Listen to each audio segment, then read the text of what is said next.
I'm going to read verses 13 through 21.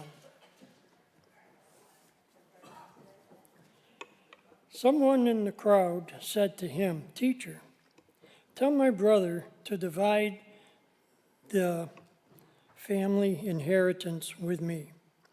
But he said to him, "Man, who appointed me a judge or an arbitrator over you?" Then he said to them, "Beware and be on guard against every form of greed, for not even when one has an abundance does his life consist of his possessions." And he told them a parable, saying, The land of a rich man was very productive. And he began reasoning to himself, saying, "What shall I do, since I have no place to store my crops?" Then he said, "This is what I will do. I will tear down my barns and build larger ones, and there I will store my grain and my goods. And I will say to my soul, 'Soul, you have many goods laid up for many years to come. Take your ease, eat, drink, and be merry.'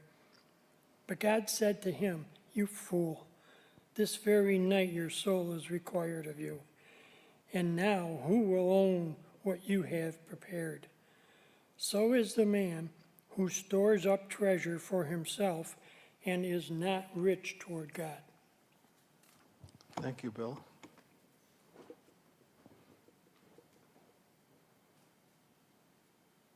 Well, Merry Christmas, everybody. How many of you have experience with a will? A will. You know, I'm the paterfamilias in my family. I'm the oldest kid of the oldest kids of the oldest kids. And they're all dead. All my ancestors are gone. And strangely enough, I knew 6 of my 8 great-grandparents because a lot of them started young. And so my last great-grandmother died in 1976, and I was 21 years old. So I knew her fairly well. I remember my first great-grandmother passed away in 1960. I was only 5, but I knew her because we lived in the same village, and so I was at her house quite often. My maternal grandmother's mother, she died the same year, 1960. I have a sock monkey that she was making for me when she passed away, and my grandmother scarfed it up, and she finished it. She put the buttons in and put the eyes on it, which she hadn't quite finished when she passed. So I remember her well. I remember her husband. He died in 1965. My great-grandmother that died when I was 21, her husband died in 1965. And she was an interesting woman. I don't remember him that much, but all that to say that I have a lot of experience with wills from the time that I was a little guy up until in recent years. Actually, my grandmother passed away in 1998 on the 23rd of December. And my mother passed away, I think, on the 22nd of January that next month. And in that case, I was the executor of her estate. And so here we have a passage where Jesus is walking through the crowd, and the one boy says to Jesus, obviously there's just somebody in the crowd. Jesus didn't know this person. We don't know if he had any contact with any of the disciples because he's just passing through. And the guy comes up and says, "Jesus, tell my brother to share the inheritance." Now, you don't have to live too long to know that a lot of times there are lawsuits and there are family fights over inheritance. And there should have been, there were laws. I don't know if we have that. Let me see that first slide, please, Aretha. One more. Back 2,000 years before Jesus, the Jews had this law that said that the inheritance should be divided this way. If somebody has 5 kids, then the oldest one should get, they would divide it 6 ways, and the oldest one should get 2 parts. But with it came the responsibility of taking care of the mother. Other than that, everybody got an equal share. And that was the way it was generally done. Now, we don't know anything about these 2 boys that are mentioned. We don't know if they're good with their money or not. Now, in my paternal grandfather's case, he decided that it would be a good idea to leave half of his estate to the most irresponsible child in the family.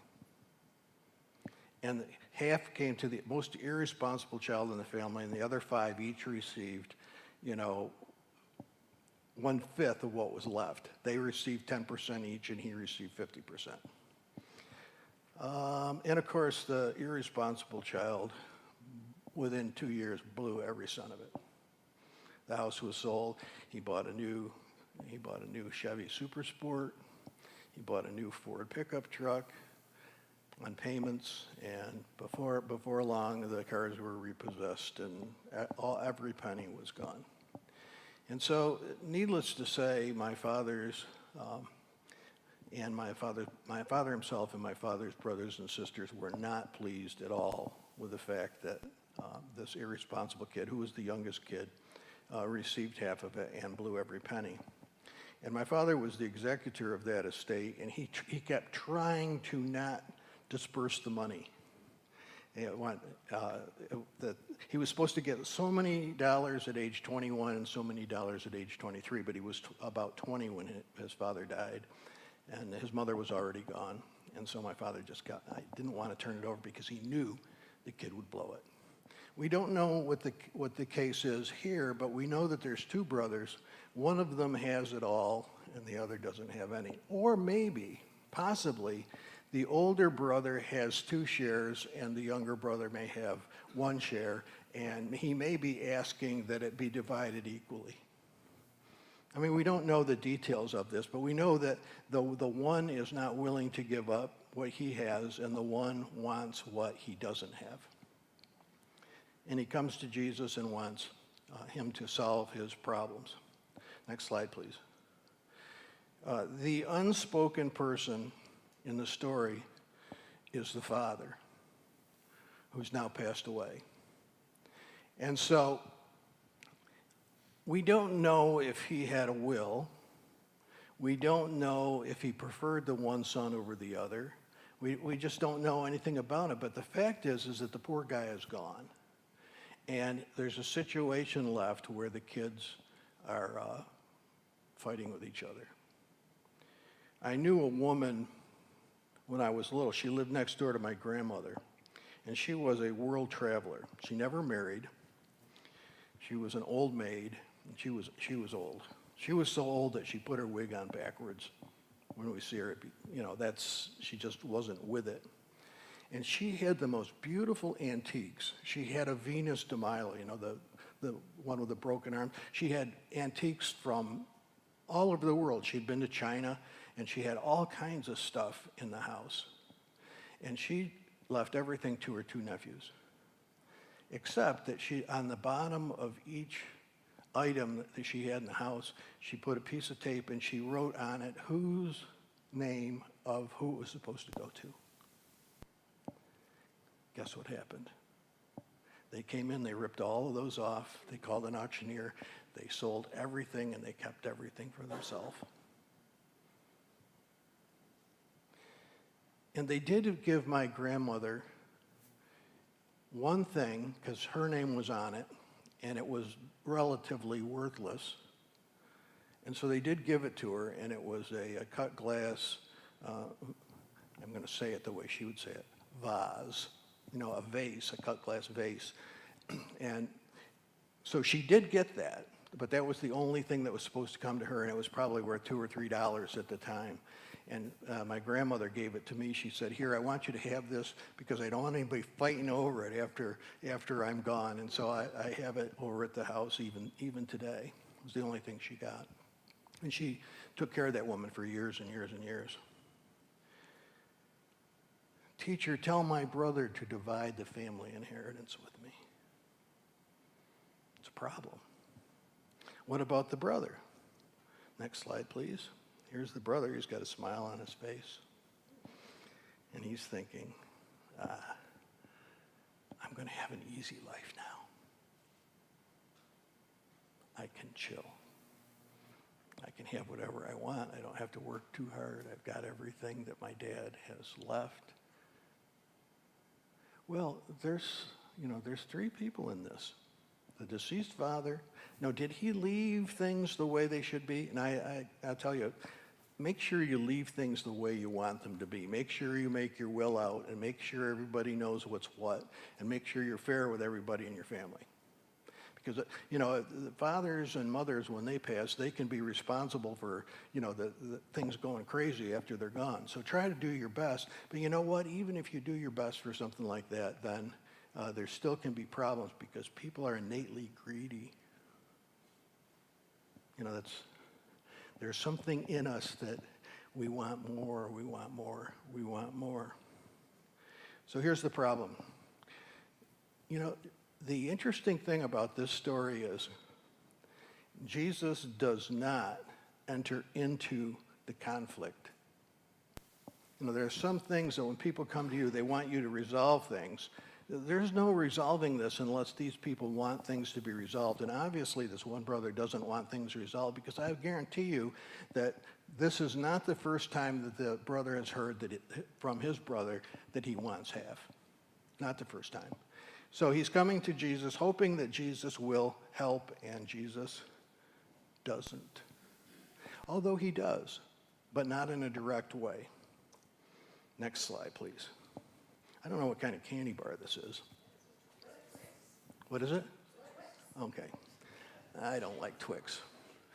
The story I'm going to tell you is not about a Twix. It's about a candy bar, but since this candy bar is cut in half, I used it as the illustration. My father, I have a sister and a brother. My brother is 13 months younger than I am. My sister is 9 years younger. So as we were growing up as kids, it was just the two of us. And Dad would give one the knife, and he'd say, you cut, you choose. And that way he was sure that, it would be cut exactly in half. Because if my brother moved it over a little bit, I'd get the bigger piece. So that's really the way things should be done. I was the executor of my maternal grandmother's estate. And my aunt, my mother's sister, she was really a sad case. She was diagnosed with all three. She was paranoid, she was schizophrenic, and she was bipolar. All three. Diagnosed. And so when it came to, how is my grandmother, her husband had died in 1985, how were things going to be divided? They were supposed to be divided in half. And so we had everything worked out, and I had the power of attorney, and I had the health care proxy, and I had the estate was given a responsibility to me. And my mother, as I told you a little earlier, she lived 1 month longer than my grandmother. And she said to me, if there's an extra penny, give it to Carol. And there was, and I did. Carol had come to my grandmother's and had whisked her away. She was demented. She had Alzheimer's. And she took her to some lawyer, and they rewrote the will in our absence. And when I found out, I went here and I took her to my lawyer, and I had it rewritten the way that she originally had it when she was of sound mind, so that it would be half and half, and that I would be in charge of it. Because if she was in charge of it, it would have been absolute pandemonium. There's always seems to be some sort of problem when somebody passes away, and these things don't need to be necessarily. Now, in my own family, my brother and my sister, when my father died and when my mother died, there was no problem. Everything was divided in thirds. Everybody took, the things that they wanted that had sentimental value to them. And, maybe a couple of us might have wanted the one thing, but we acquiesced and we said, okay, you want it, you can have it. And there were no problems in our family, our immediate family, at that time. But not so in a lot of other cases that I saw. And so here is this guy, he comes up. He said, Jesus, tell my brother to give me some money.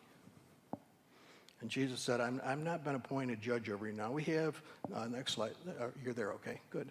We have courts to decide these things. The surrogate's court.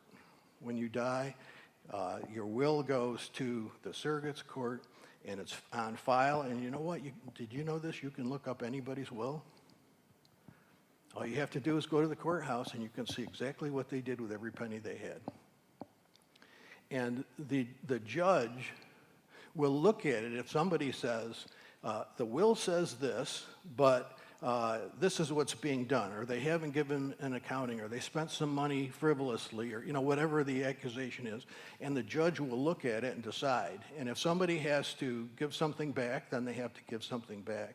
But Jesus had not been appointed as the judge, and Jesus did not want to be the judge in that case. And so instead of making a decision and saying to the brother, you're wrong for keeping this money, or saying to the person who wanted the money, you're kind of greedy, aren't you? He just tells a story that gives what he really thinks about it, but it doesn't, it doesn't have the force of law. It has the force of persuasion. Next slide, please. And he said, that's Jesus, take care.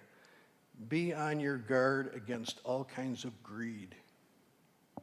Now, in another place, he said, do not store up your treasures on earth where thieves break in and steal, but store up your treasures in heaven where no thief can get in and no moth will eat up the things that you have saved. Store up your treasures in heaven. And the scriptures over 40 times talks about an inheritance in the kingdom of heaven. Our inheritance is Jesus, who's born on Christmas Day. So be on guard. Hire guards for your heart to make sure that you aren't greedy. It's one of the 7 deadly sins. And greed can hide underneath a statement, my brother's not being fair to me.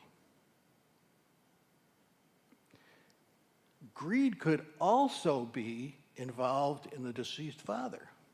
Perhaps the deceased father had been greedy his whole life and had amassed a fortune. Who knows? The fact that Jesus tells a story about a man who dies who had amassed a fortune makes me suspect that perhaps this was actually the case in the life of these 2 boys. One's life does not consist in the abundance of possessions. Now, you might not know this. You might not think that this is the way I think, but, deep down inside, behind this facade of stoicism that you see in me, I'm really kind of sentimental. You think that's funny?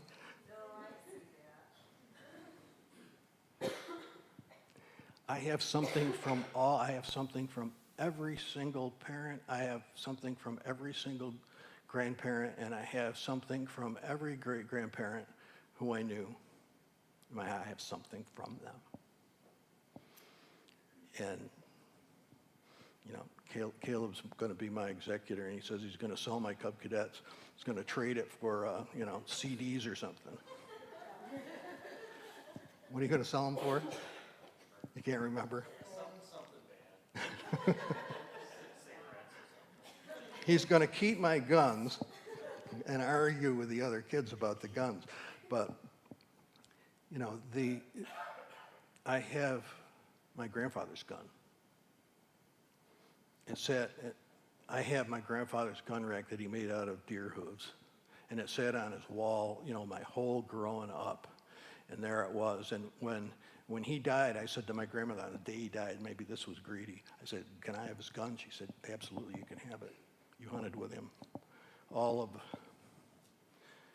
of the time he was alive. And when she was dividing things up, when she was deciding about her will, I asked, she said, "What would you like?" I said, "I want the gun rag." Everything else was divided 50-50 between my mom and my aunt.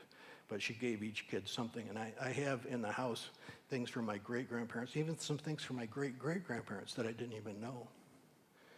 And so I would be upset if I didn't get, some memento. But I know that when I'm gone, these kids are calling the dumpster.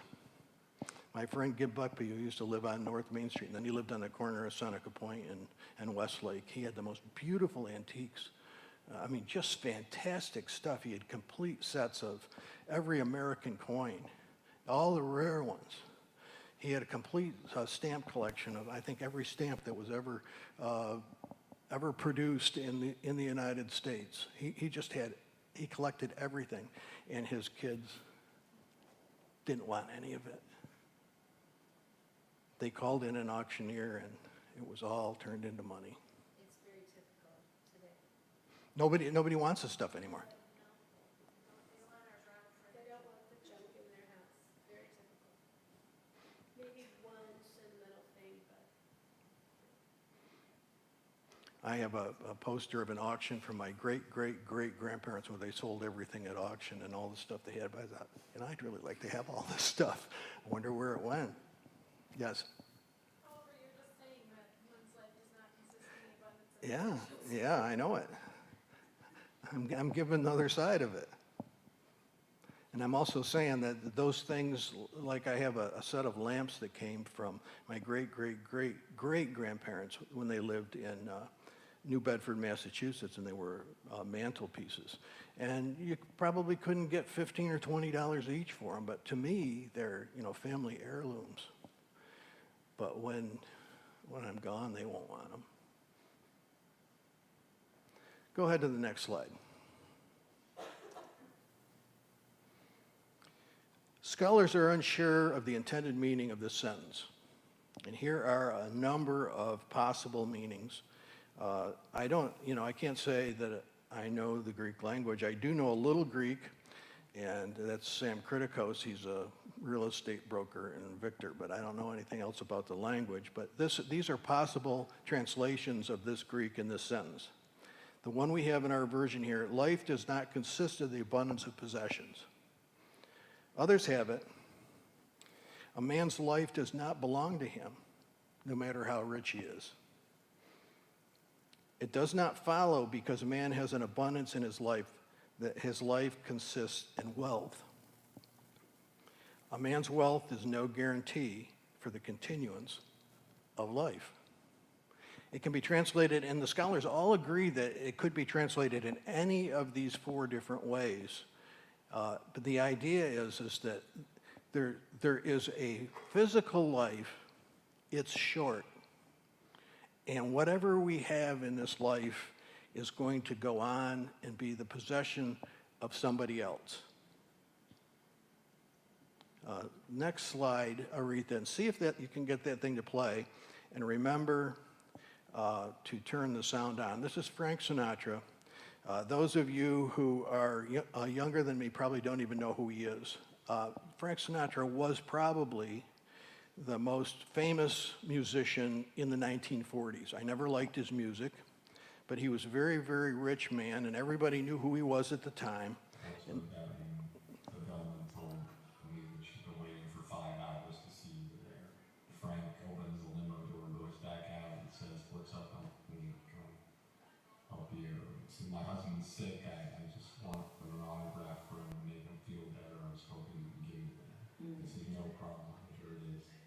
He takes off his cufflinks and he gives them to the woman. He says, "Give this to your husband for me." Frank goes back into the limo, and Tom looks at him and says, "Frank, what are you doing? Those are your favorite cufflinks. You spend like $5,000 for them, and you're giving them to that woman." Frank Sinatra looked at Tom Dreesen and he said, "Tom, we're renting." Tom's like, what are you talking about, Frank?" He said, "I don't understand, Frank."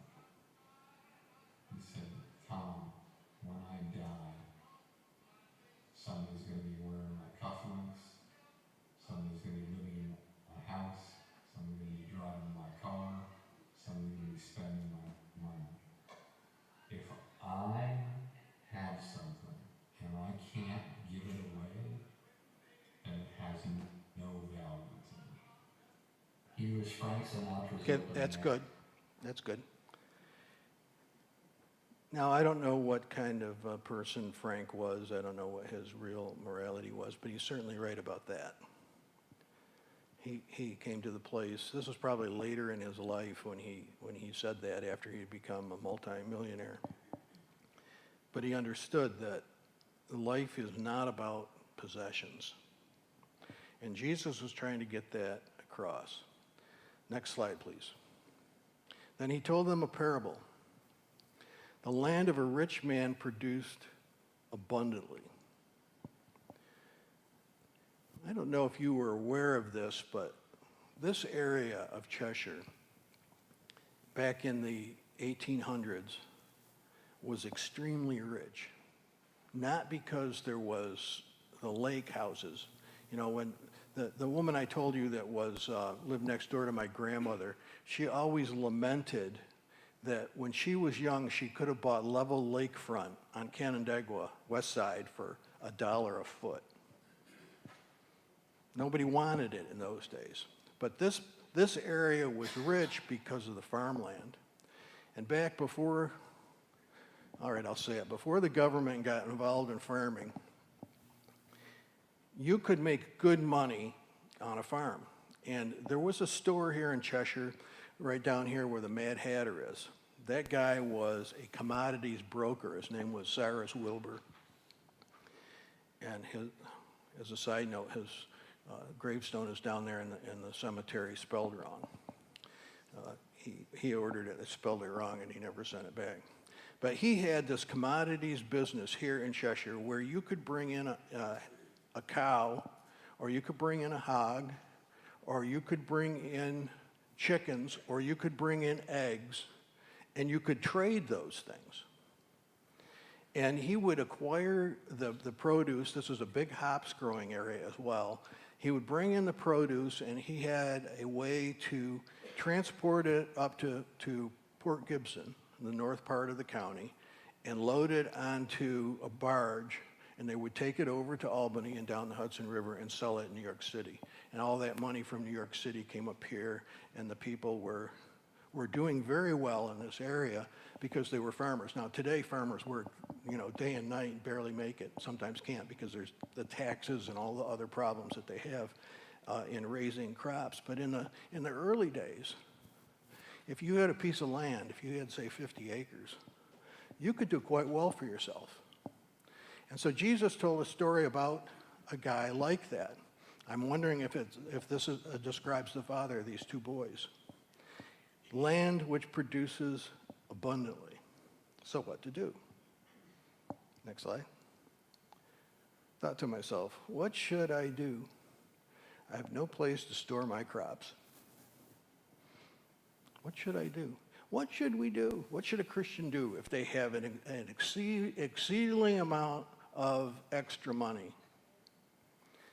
There used to be some morality in business. I mean, George Eastman, he wanted the people that worked at Kodak to have enough money to live. Henry Ford wanted the people that worked in the Ford plant to have enough money to buy a Ford, to buy a car when nobody had a car. He wanted the worker to have enough.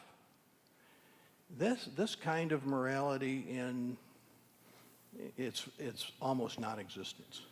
Sam Walton had that kind of morality. His kids do not. Well, I shouldn't say that, but let's just say the Walton kids are not paying their people a living wage. I think that can be said to be true. Scratch the other thing. I didn't mean it. Don't sue me. What should I do? I have no place to put my stuff. What should I do? I was thinking about my own father. He was a real estate broker. He had the Midas touch. He could turn anything into money. He started Cheap Charlie's over in Bloomfield. He had the Victor Sweet Shop. He owned Raco Realty. He owned Charles Cotter Incorporated. He was a builder. He built Barden Homes. He bought cars and sold cars. He did everything that you could do to make money, and he was good at it.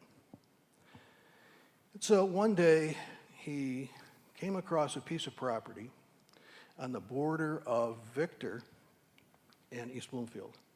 One part of the farm was in East Bloomfield, one part of the farm was in Victor.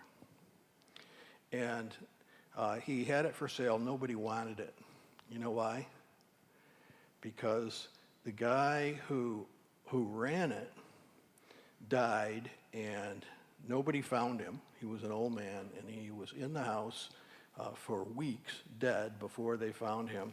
And he had in his barns a chicken operation. Next slide, please. An automated chicken operation that the belts brought the food to the chickens, and the chickens pooped on the floor, and the gutters were scraped with the chicken crap was scraped, and they also didn't get any food for the whole time of his death. And he had two of these huge big barns just filled with dead chickens. Terrible thing. I mean, the humanity of it is terrible. And so nobody wanted to buy this farm. So Dad thought, hey, you know what? I can probably make some money here. So he bought these barns and this house and divided the land up and sold part of it with the house and sold part of it with the back, kept part of it. And he kept this one barn because it had a fairly decent roof on it. And I think I was maybe about 17 at the time. And he said, I got to get rid of those chicken cages. And so I don't have time to tell you a funny story, but he figured out a way to sell some of them, but the rest of them he had me drive the tractor and run over them with a back tire and flatten them. And he cleared everything out of this barn. And it was maybe 300 feet long, maybe more. It was maybe 50 feet wide. And in the middle, there was a V6 generator, which was used to run. If the power went out, they could still feed the chickens, keep the lights on, keep them laying eggs. He cleared it all out, and he filled it from one end to the other with stuff. There were like 2 Model Ts, complete Model Ts, Ford cars, and there was, whenever he would flip a house, if there was an old stove or something in there that was still good, he'd put it in there. And I have a big mirror that came out of one house. It's in my house now. I have that kitchen stove. I put a picture of that up on Facebook the other day. That was in there. And so he left that to my brother and myself, all that stuff. And we did what Caleb was going to do with my stuff. And we had an auction, just got rid of all of it because there wasn't much in there. I mean, I took that stove and that mirror out. That's about the only thing I kept out of there. But that's, you know, he only lived to be 50. And he took all the time to save all that stuff and put it in there. And in the end, he's buried over there in Bloomfield. I'll pull down I'll build large, I'll have a bigger place on the lake. You know, we went from a 5-bedroom house to a 2-bedroom house. We're glad of it. You know, when we had all those kids, we needed it, but now we have a little small house, and it's still a lot to take care of. I'll build bigger. Next slide. And I'll say to my soul, soul, you have ample goods laid up for many years. Eat, drink, and be merry. Did you know that expression comes from the Bible? And it's not an expression which is a good thing.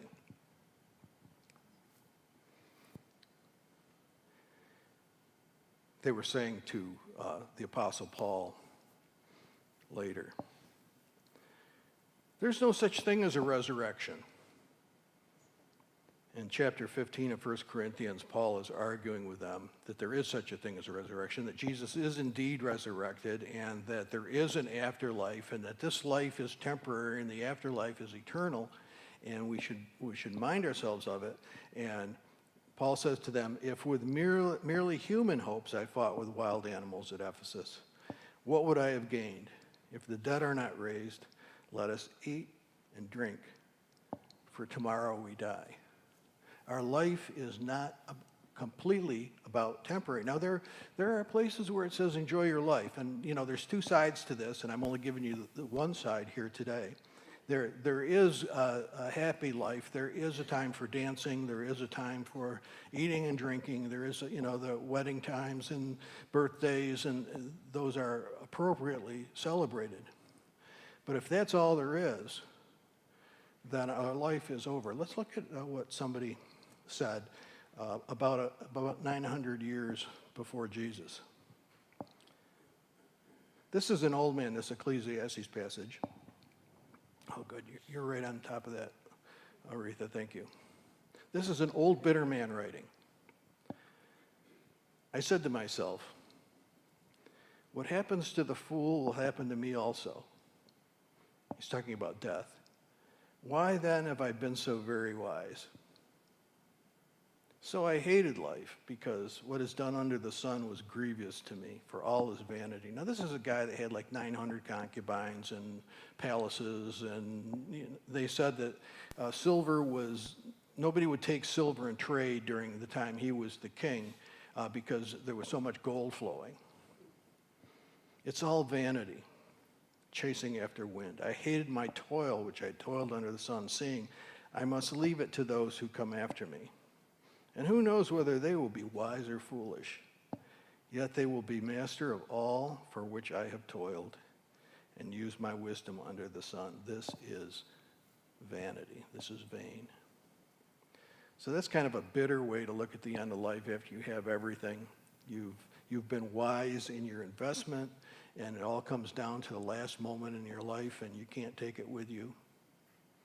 And you breathe your last breath, and then your kids fight over it.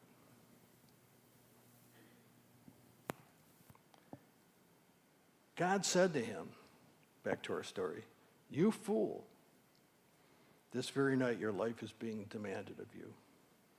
And the things you have prepared, whose will they be?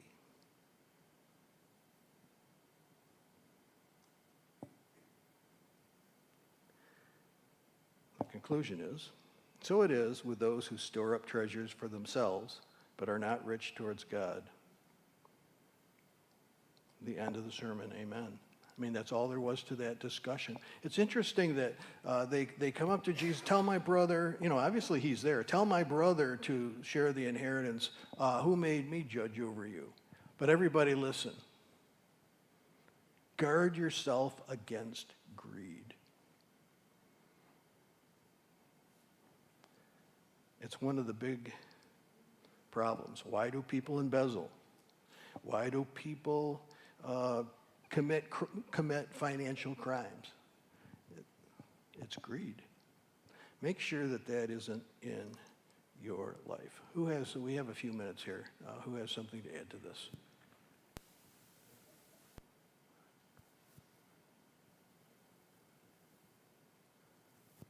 Tell us your horror story.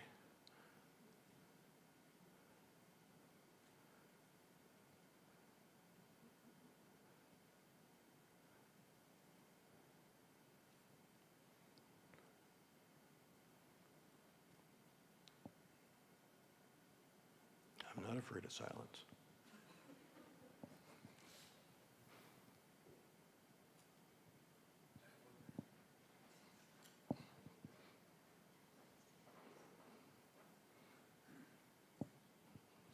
You really can't add anything to that. But it's a struggle, right? Is that on? Eat the mic. That's right. Too dry.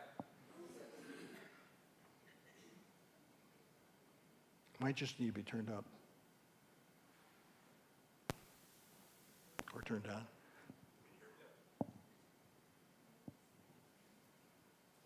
I'll just go old school. There you go. Right, it's a struggle. Daily, right? What do you need? What do you have to have?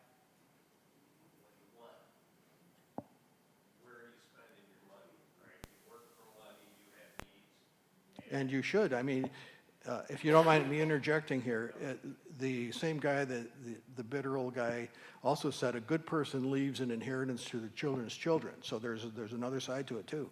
Right.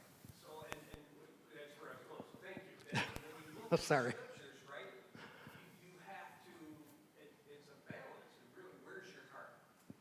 Is your heart in your things, or is your heart in serving God, being a blessing to your family, your community, your children, and your children's children? You know, I think you can be well off, right? God, the scripture says God blesses whom he chooses to bless. So we have that responsibility of working and praying and doing what God's will is with our money and our time and our talents. He gives us all three, right? It's a whole package that he blesses us with, and we have to use those to store up those treasures.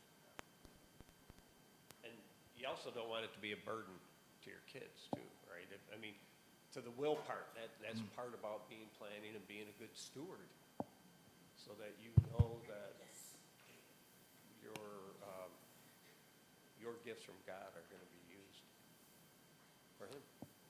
Thank you, sir. Good point. Anyone else? Does that mic work or no? It does now. Okay.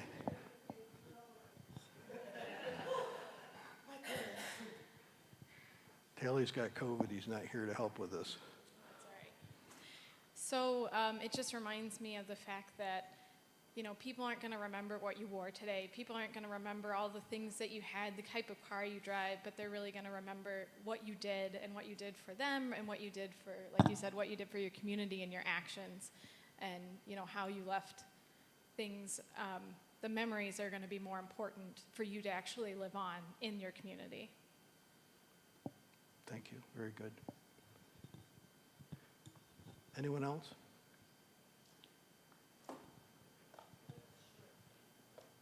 This reminds me of a thing that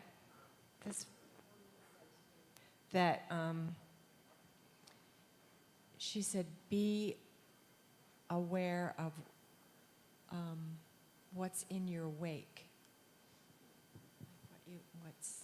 When you leave the room, what is there? What did you leave?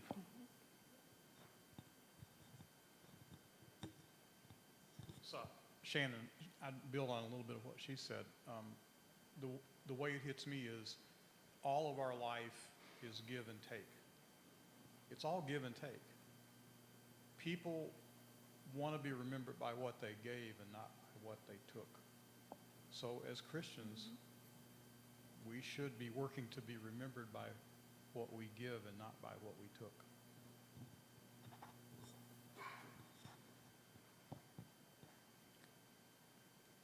Okay, we're going to have a service tonight at 6. It will be short, probably 45 minutes.